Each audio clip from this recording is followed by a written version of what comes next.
Kapustin Yar, a top-secret military facility located 60 miles southeast of the former Stalingrad and 500 miles south of Moscow. Built under the personal direction of Joseph Stalin, it is Russia's oldest and largest military facility. Its activities over the past 60 years have fueled controversy over what really goes on behind these walls.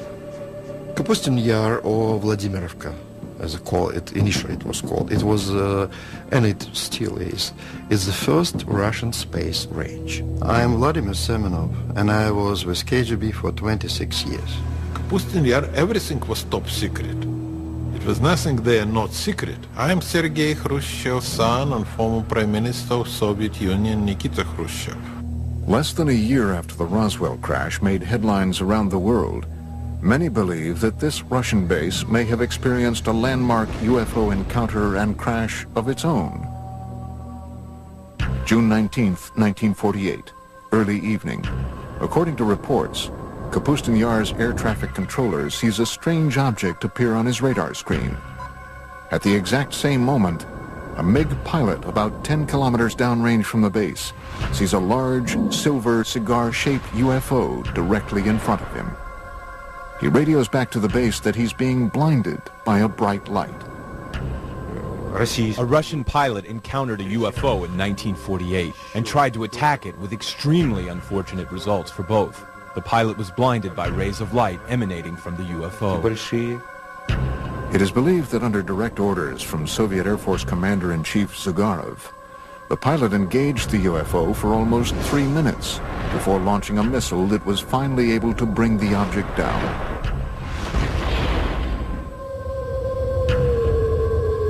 But unlike Roswell, this crash never made the papers. It's 1948, it's a secret air base. Suddenly a cylinder appears over Russia's most sensitive air base. They scramble the MiGs. It's a dogfight. Russian pilots are good. And imagine this plane getting right on top of that craft. The MiGs fire their rockets as the directed particle beam weapon explodes the MiG, and they both go down. Reports suggest that the blinded pilot, in his final attempt to regain control of his MiG, was hit by the object's weapons and perished along with his airplane. What did the aliens use? What were they firing? What they were probably using was a particle beam weapon. We know what the MiG used. It was the things that the Russians were using at the time. It was firing its guns, it was firing its rockets, and it was firing some very early version of a missile. Somehow, that MiG was able to break up the anti-gravity envelope that surrounded the craft. The cigar-shaped object couldn't stay aloft anymore and crashed. And the Russian retrieval teams, overjoyed that they have their first spacecraft, jump on this thing, and they take it underground to Zitka, and the Russian secret UFO program begins. I'm Bill Burns, publisher of UFO magazine. Let's face it, everybody wants to get his hand on a flying saucer. It's a wonderful weapons delivery and defense system. I'm Stanton Friedman. I'm a nuclear physicist, lecturer, ufologist. This 1948 crash is one of many strange events that has turned Kapustin Yar into an even more mystifying version of America's Roswell and Area 51. The Soviets had to get their hands on what we had. We had the Roswell crash. We really had a storehouse of technology that we developed in the early 1960s out of Roswell. The Russians didn't have that. Well, how do you get that technology? It doesn't just fall out of the sky. You go after it. And the Russians went after it by embarking on suicide missions. Anything they could do to get their MiG pilots to shoot down an extraterrestrial spacecraft was fair game. From the time it was constructed in the early 1940s, Kapustin Yar was cloaked in secrecy. It is a place where it is said the Soviet Union's top researchers, scientists, and military specialists were sent to develop highly classified Cold War technology and weaponry. I know everything because I spent months and years in the Kapustin Yar working there testing our cruise missiles that we designed for the Soviet submarine to sink American aircraft carriers. Kapustin Yar was on a very short list of facilities that the U.S. intelligence wanted to get imagery of. There basically there's three things going on there. They're testing surface-to-air missiles, they're testing surface-to-surface ballistic missiles, and they're also testing air-launched missiles, cruise missiles. All three are going on at the same place, and so it's of high interest to U.S. intelligence. In fact, the building of the base was so secretive that when a small town nearby was deemed by the Soviet military to be too close for comfort, its residents were evacuated, and it was simply eliminated. The name of the town? Zitkur. Zitkur is a small town just a few miles downrange of the Kapustin Yar test complex, and basically probably what happened was the Russians decided that due to people seeing what was being tested, it would be better to just close that town off. Many researchers believe the name Zitkur was subsequently assigned to the highly classified subterranean UFO research center beneath Kapustin Yar. There is an idea that in Zitkur and Kapustin Yar there is a storage point for crashed UFOs and corpses of the visitors and members of their crew. Zitkur is analogous to what Area 51 is to Nellis Air Force Base and Groom Lake in Nevada. Different countries have various places where they take their UFO technology. And what they do with it is they try to break it down. They see what it is and how can we reverse engineer this. But long before the 1948 crash, the area around Kapustin Yar and the skies over Russia have been home to many other well-documented and eerie encounters with UFOs. Some date back to a time before what we know as Russia even existed. Russia is a huge land. UFOs have been sighted over its territories for, I would say, thousands of years. I am Paul Stonehill, co-author of UFO USSR. One, which is quite famous, was sighted back about 950 AC by an international traveler of the time, Ibn Fadlan. He and his co-travelers were able to see strange sightings in the sky that scared them immensely. But the local people would laugh at them and say, we see it quite often. Aerial battles, beings fighting each other, strange aircraft, something that's similar to a Star Wars battle scene from a modern movie. Amazing stuff. Legend has it that the spectacular aerial battles that played out in the skies gave the Arab warriors strength and courage to defeat their enemies during the next day's fight. In the 17th century, Russia experienced a rash of UFO sightings. These objects were described by many who witnessed them as comet-shaped balls of fire. The most famous one would be the Rob Ozero incident, when a very unusual, huge fiery disc arrived in the area of a northern Russian lake. One eyewitness submitted the following account. On this, the 15th day of August in the year 1663, a great crash sounded out from the heavens. Around the stroke of midday, there descended upon Robo Zero a great ball of fire from the clearest of skies. In front of the fire, there were two fiery beams.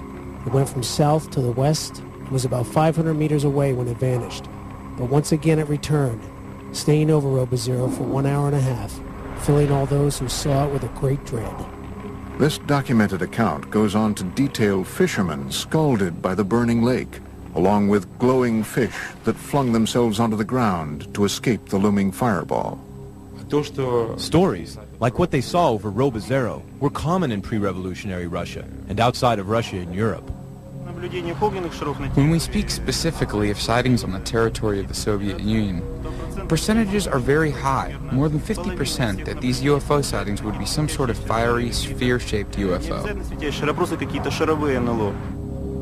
Another extraordinary sighting took place over Moscow in 1892. An eyewitness report was later published in the March 17, 1892 edition of the Russian newspaper Svet. The pillar of light was pointed straight down to the earth, forming a cone-shaped bundle of rays in the color of ordinary flames. The brightness was considerable and can sometimes be compared to the brightness of an electrical street lamp. The point from which the rays originated didn't move during the whole time, and the rays were visible for 20 to 25 minutes. While enormous fireballs have been sighted over Russia for centuries, there have been none bigger or more devastating than the event that leveled the Siberian forest of Tunguska in 1908. And of course it was one of the theories which have to appear that it was not a comet, it was not meteorite, that in reality it was a spacecraft. Coming up, did a UFO explode over Tunguska. It is believed that not one but two objects collided over the Tunguska in 1908, equal to many Hiroshimas. And later, what happened to the wreckage of the 1948 crash at Russia's Roswell?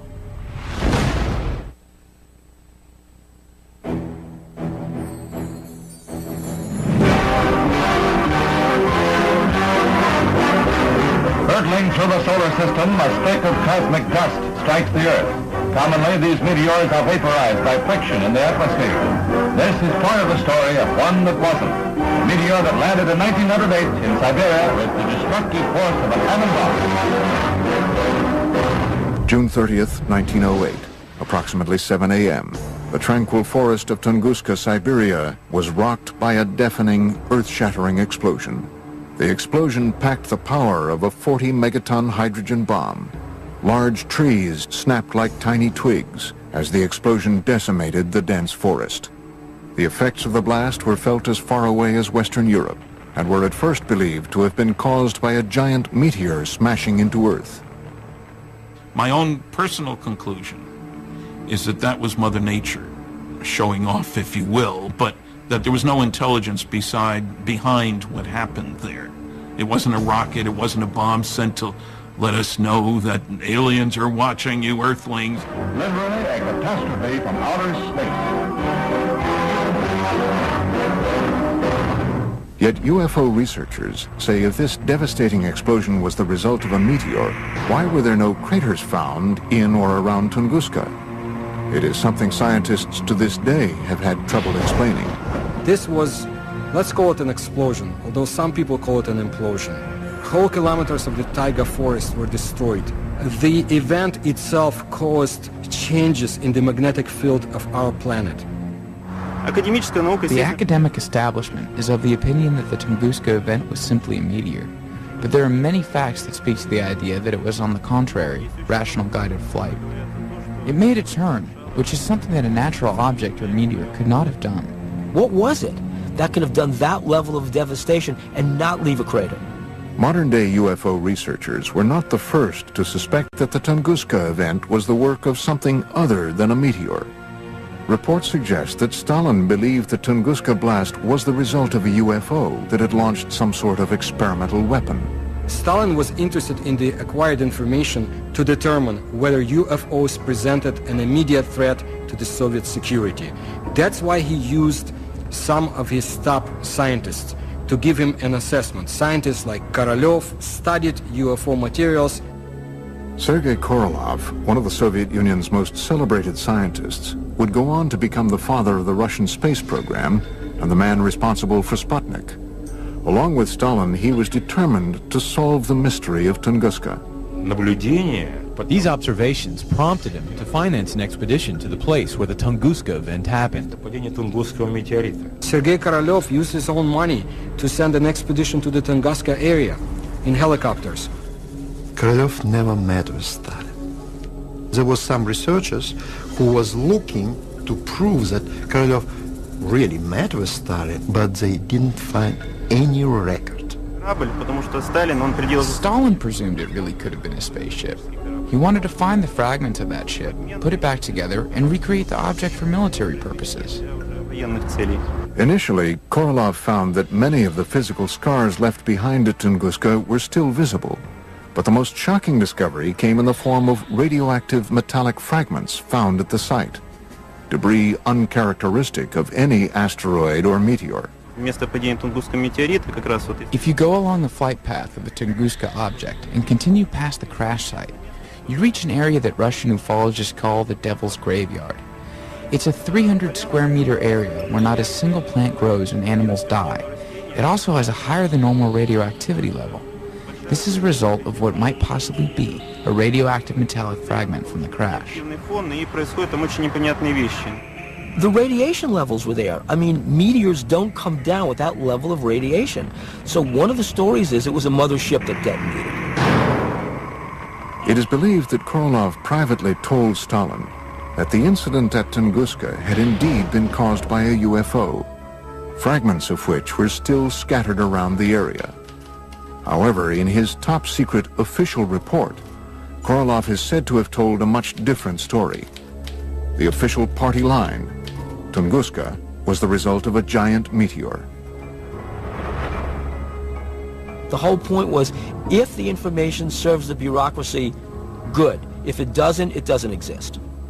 So where were the radioactive fragments from Tunguska taken? Some believe the evidence was transported to Kapustin Yar's underground base, Zitkur. Different countries have various places where they take their UFO technology. Well, the Soviets basically had one at Zitkur, and it was where they could try to figure out what the technology is and how do we use it. And of course, the security around those bases is essentially shoot-to-kill security.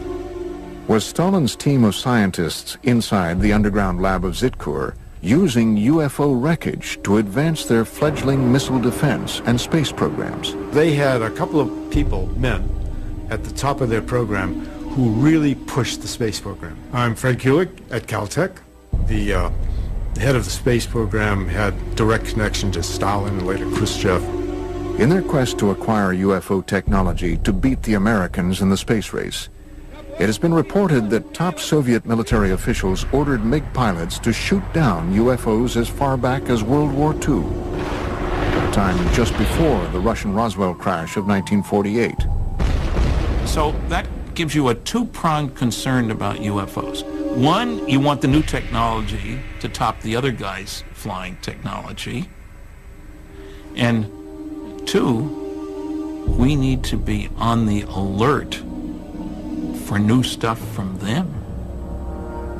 So either way, you want your guys to shoot them down. As the word spread that UFO wreckage from Tunguska and the 1948 incident were being studied at Zitkur, Russia's Cold War enemies were becoming more and more intrigued by what might be going on above and below the top-secret military base. The CIA had agents in the Soviet Union back in 1950s who had reported on UFOs, and the CIA was very much interested in what was happening in the Soviet Union.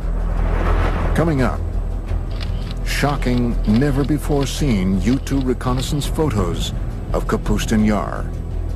And later, an underground tour of Zitkur, revealing for the first time ever the base within the base at the center of Russia's Roswell. In the early stages of the Cold War, the Soviet military test site of Kapustin Yar became a hotbed of secret activity. Activity that involved advanced weapon, missile, and rocket tests. So after World War II and the development of the atomic bomb, they were not able to build small atomic weapons. So they had to build big rockets to carry them. Unlike the U.S., we still had fairly sizable rockets, but we could miniaturize things to a certain extent, much better than they could. So from the very beginning, they envisioned large rockets, and that really gave them a start on the space program as well. The Russians had one of the scariest pieces of paper I've seen at one of the 20 archives I've been to, said that the Russians have made more progress in the past 18 months in the development of nuclear weapons and methods for delivering them than had been anticipated for 5 years. That was in 1951. By the early 1950s, rumors of UFO activity and experiments at Kapustin Yar had indeed leaked beyond Soviet borders. Alarming news that some say may have prompted the U.S. to find out once and for all if the Soviets had gotten their hands on UFO technology. Kapustin Yar and Zitkur were at the top of our military watch in the same way that Area 51 and Wright-Patterson Air Force Base on Los Alamos were at the top of their military watch. Tim Brown is a senior analyst at globalsecurity.org. His specialty? Interpretation of top-secret satellite and spy imagery for both private and governmental agencies. Kapustin Yar was in the top 10% of facilities that the U.S. intelligence was monitoring in Russia, and that's evidenced by just the sheer volume of declassified documents that are available that show that there was a consistent, ongoing interest in what was going on at that facility. Not long after the United States had developed its most sophisticated spying machine to date, the U-2 spy plane, the first mission was to, where else? Kapustin Yar. This is probably the first time anyone outside of the CIA or the intelligence community has looked at this, the U-2 imagery of Kapustin Yar. reconnaissance couldn't reveal can now be seen for the very first time in this exclusive underground tour of what could be the nerve center of all Soviet UFO activity, Zitkur.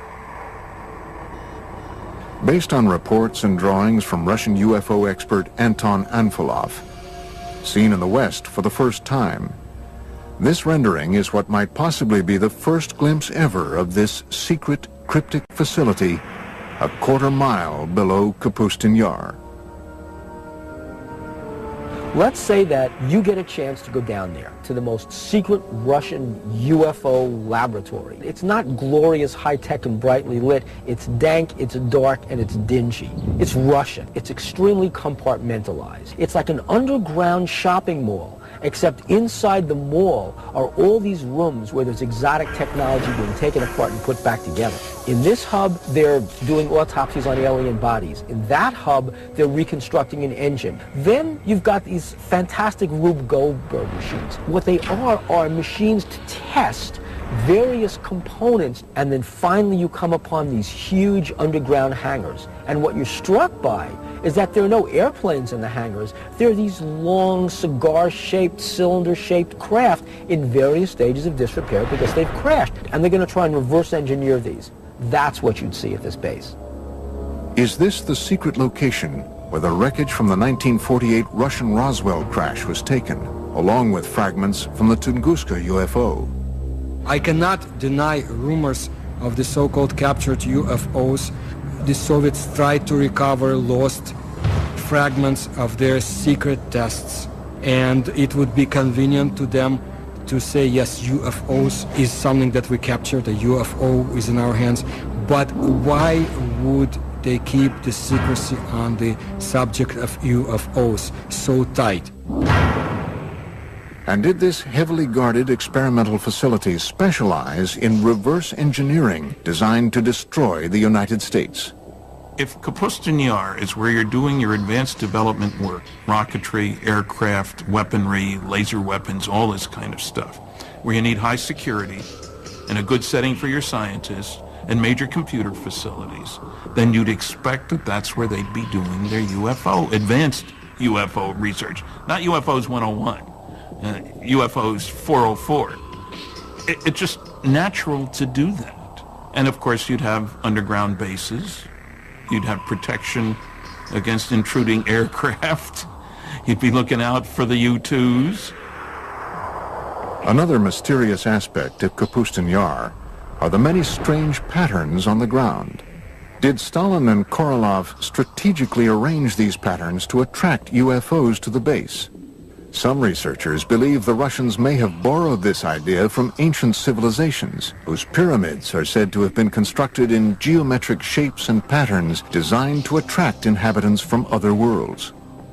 Looking at Kapustin Yar from there, there's a lot of facilities, markings, patterns that might, to the untrained eye, look like they're from another planet or not of this Earth. They might look like something that you'd see in South America with the Mayan cultures or maybe crop circles. Between the reported UFO crashes and the ultra-top secret research, how did the Soviets flaunt their advances at Kapustin Yar? Now there was a new date for Russian youngsters to remember. October 4, 1957, when Sputnik, the first Earth satellite, was launched. October 4th, 1957.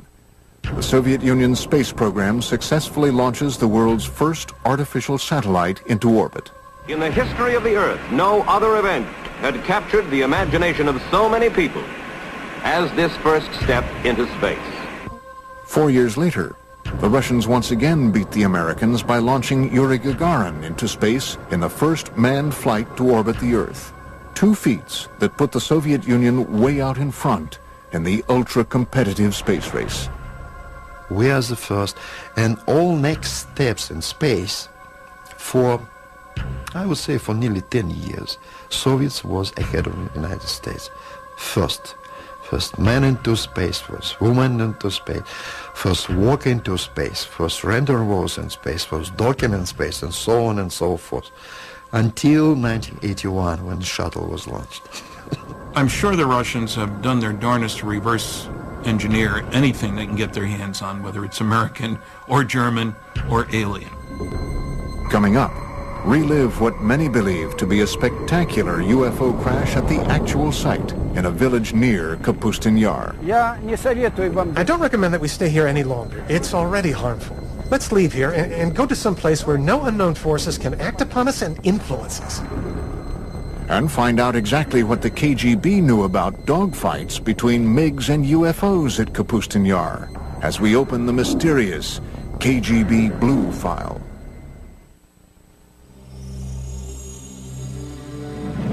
Russia's foremost authority on UFOs is a man so legendary and popular around the country that he is known only by his last name, Azhaja. On this spot of the UFO landing, an American group is filming for the first time. He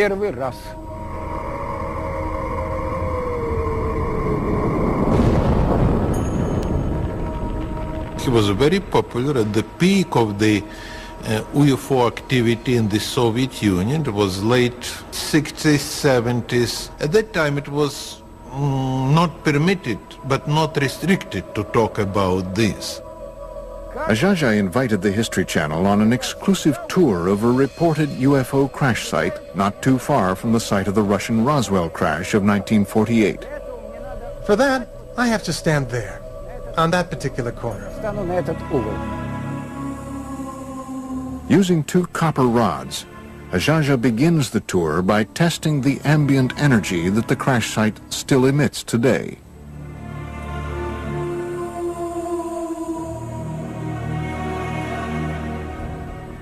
What? There it is, a negative sign right there. Там.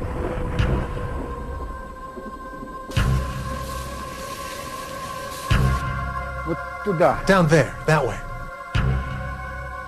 So here, in this spot, occurred the crash landing of a flying saucer. First I'm going to go directly across. Then I'll go perpendicularly. Then I'll go by the diagonal. This is where the boundary begins. All right, I'm going towards the center. In the center, we see a lot of plant growth and compact. And what's most important is that here, it shows a positive signal. Now we are going towards the border. Now they're showing neutral. And here, here's the other part of the border. Right from here to over there. Now I'm going away from the center, toward the other side. Azhaja is walking the 100-foot by 20-foot outline of a cigar-shaped UFO that reportedly crash-landed here in 1961. Again, now we're going back. It shows a powerfully strong signal. See how it's turning? It's powerfully positive. We're going back. Negative. There it is, see? Here's where the border is. We got one point over there, another point over there. 3 point and 4 point.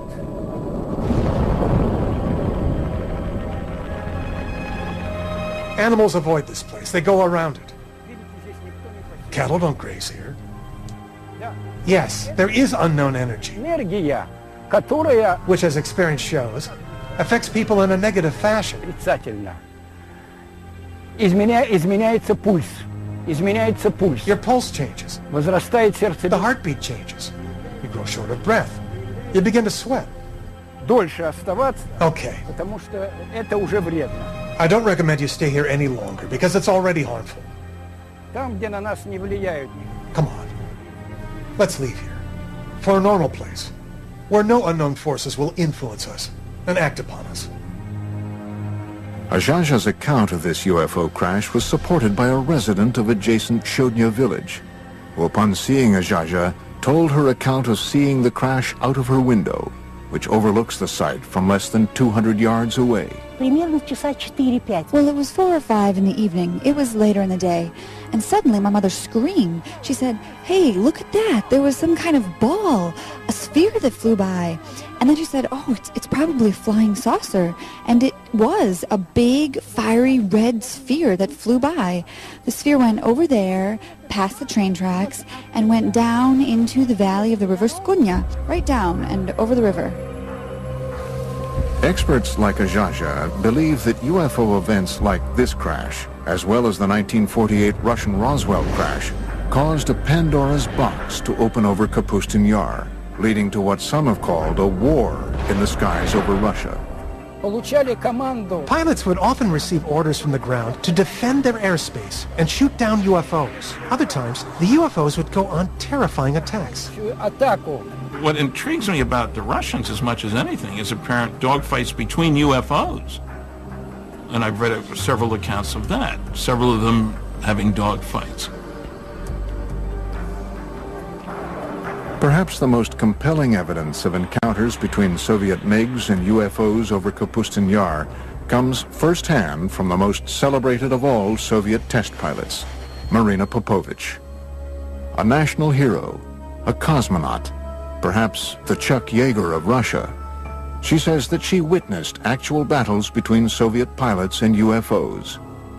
One incident in 1964 occurred during a Soviet Air Force training mission. Alexander Kapagin was the commander of a squadron and a pilot instructor in one of the flight schools. One day he was flying with a cadet and they were attacked by a UFO. They went into a spiral dive. While on another top-secret military expedition in February 1980, Colonel Popovich encountered multiple unidentified objects in the skies over Russia. I saw 3 fireballs, 3 amazing lights in the form of a triangle, and I observed them as they flew away. Another MiG test pilot, Colonel Vyatkin Lev Mikhailovich, agreed to tell his first-person account for our cameras for the very first time. August 7th, 1967, 6:30 in the evening. Colonel Mikhailovich reports that his MiG was momentarily captured in midair by a UFO. When I was making the aerial move to the left, suddenly from above I saw a light. This big disc began to slowly light up, and I just had time to quickly tilt the plane, but the wing hit the ray of light. The plane shook and the gauges and instruments began to move from right to left, right to left. It is as though the ray of light dissolved into shining little points of light. Imagine my surprise when my technician named Mikhail said, "Lev Mikhailovich, the wing of the airplane is glowing." As it turns out, for a whole week in the hangar, the left wing was glowing with a white light. They washed the wing with kerosene, and soon after that, the glowing ended. Fortunately, Colonel Mikhailovich's encounter with a UFO over the skies of Kapustin Yar in the 1960s did not end as dreadfully as the famous 1948 encounter in the same skies. No, I wasn't scared. I was just puzzled. I was particularly stunned that the ray of light turned out to be hard, because I felt the impact. As UFO reports continued to stream into the Soviet government from both civilians and military officials, the KGB was busy covering up the reports, silencing those who made them, and clamping down on the press. But all the while, the spy agency was creating an official report on UFO activity in the USSR called the KGB Blue File. Americans will never understand this, you know, because you have to be inside KGB to know the power KGB had. And during Stalin time, KGB was unbelievable powerful. Written and researched over the 20-year span between the mid-60s and the mid-80s, the KGB Blue File was one of the most extensive official explorations of UFOs ever commissioned by any governmental agency anywhere. The KGB Blue File is a 124-page collection of documents released in 1990. I believe this is not everything the KGB has had in their hands, and I'm not the only one. The Blue File compiled thousands of reports of UFO sightings, dogfights, and crashes, all of which were described in vivid detail. According to the Blue File, as recently as March 21st, 1990, the residents of a dozen Russian towns not too far from the gates of Kapustin Yar all witnessed the exact same UFO sighting between 10 and 11:30 p.m. The following is from the written account of a KGB internal affairs officer.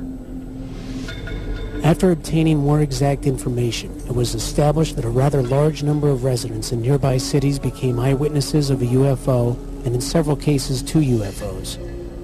One witness saw a ray of light emitted from the object that illuminated the Earth's surface. If there are so many rumors and talks about UFOs, sooner or later government will ask its intelligence. What's going on, guys? Explain us. And KGB had to create this file with all the publications abroad and some witnesses who saw or thought that they saw it. Is it possible that this 1990 incident could have been a simple military test sent up from the grounds at Kapustin Yar? Or was it yet another incident involving UFOs? Coming up, shown for the first time outside of Russia, exclusive footage of what might be the only recorded evidence of a fireball UFO crash. If the Soviet Union had not imploded under its own weight in the early 1990s, the chilling accounts you've just seen of close encounters of the first kind in and around Kapustin Yar would have remained yet another Soviet-era secret. It's different because the time is different. You know, if you're talking with elder generation, yes, of course, no question about this. But nowadays, absolutely different. You know, younger generation now, they are living in another society and they have much more freedom. This new freedom in Russia helped the producers of this program acquire, through official channels, this Soviet military footage you are about to see. Throughout the 50s and 60s, the Soviet military experienced a string of failed rocket launches and missile tests that resulted in one disaster after another at the base. Were these simply accidents or retaliatory attacks by UFOs? I have heard a story, for what it's worth, and I don't usually talk about myths, but I've heard that 4 Soviet big launch vehicles were exploded on the pads by aliens because they kept trying to shoot down the flying saucers. Hidden from view for 45 years, a Soviet military cameraman captured the after effects of what appear to be 2 fireball-shaped UFOs that reportedly crashed early on June 3, 1960.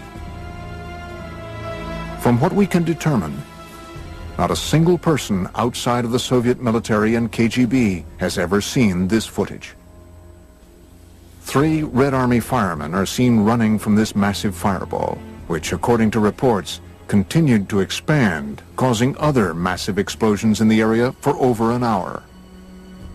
One of the fireball-shaped UFOs was believed to have destroyed 3 Soviet rockets on their launch pads, while the other targeted and destroyed a rocket fuel depot, all just yards from the Zitkur underground UFO research facility. The charred remains of the 2 reported UFOs seen here were quickly sent across the base to Zitkur. Try and imagine Earth as an undeveloped colony. And just like the United States and the Soviet Union fought wars over other areas, political wars over other areas, imagine the aliens want our resources. And they're fighting over Earth the same way the U.S. and the Soviet Union had conflicts over other areas after World War II. How could all of these shocking events have been held back from the public for so many years? The Stalin's time and early post-Stalin times, everything was restricted. So he was not allowed to talk about this. In Stalin time, they will simply send you to the prison. Could all of these UFO accounts and the trail of freshly unearthed evidence of UFOs be attributed to logical explanation? Or is it possible that strange things really do happen in Russia? A reporter for one of America's largest newspapers says yes. In May 2005, reports reached the Moscow bureau of the Los Angeles Times that a lake about 3 hours away from Moscow had simply vanished. We went up there because we heard that it had just disappeared, and I said, you know, I'm not going after this story. A lake does not just disappear. Kim Murphy visited the site a few days later. Her account was published on the front page of the newspaper on May 27, 2005. We got up there and just found this huge hole in the ground. The only eyewitness, as far as we know, who actually saw what happened, described going down to the lake where he says there's this swirling of water that looks like water going down a toilet bowl, just, you know, in a raging circle, just tumultuous. And it's going and it's going and it's going, and pretty soon it's gone. From disappearing lakes to fireballs seen in the sky to reported attacks by cigar-shaped UFOs, Russia continues to be a land of incredible mystery. And as top-secret work continues to this day at Kapustin Yar and Zitkur, the base remains a potent lightning rod for UFO activity. According to one researcher, Kapustin Yar was the site of a crash in 1989, and even more recently, the debris of a 1997 crash in Poland was taken to Kapustin Yar for analysis. Recent political moves by Russian President Vladimir Putin have caused some in the West to accuse his government of closing the Iron Curtain once again on today's vibrant Russia. On a day-to-day basis, people are convinced and worried that Putin's Russia is a much more authoritarian Russia than was Yeltsin's Russia. They do know that UFO information is not available from Russia as easily as it had been before. You lose the ability to control secrets in an open society. Putin came out of the KGB. He's seeing a lot of valuable information and valuable technology go to private sources. The Soviet Union is closing down in a lot of areas, but also closing down in UFOs. It might be even longer until the curtain is pulled back on the secret underground laboratories and lairs of this legendary Area 51 of Russia. And we have only just begun to scratch the surface of the puzzling mysteries of Russia's Roswell. Extraordinary claims require extraordinary evidence. Seeing is believing.